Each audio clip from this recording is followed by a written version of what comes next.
Samahan niyo ako mag-unbox ng Kasking Spartacus 2 Reel at Kasking Bluetooth Medium Light Travel Fishing Rod. Sound check.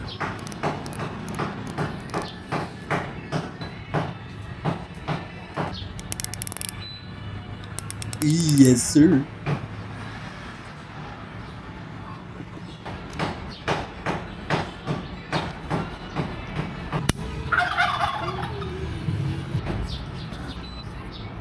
Boob. Testing. Okay din kami itong Kasking Spartacus tsaka itong Brutus na to. Itong masarap i-bato. Tapos ito naman yung bearing medyo tight. Smooth siya gamitin. Hindi kagaya nung dati. Vision, yes sir. Hey. Vision, yes sir. Wala. Nako.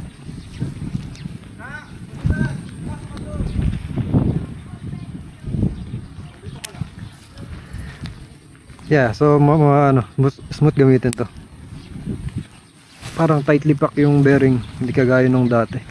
Syempre maganda siya gamitin ngayon kasi fresh out of the box. Pero malalaman talaga natin kung okay siya after a few months at gagawa na lang ulit ako ng video. Yun lang. Bye bye.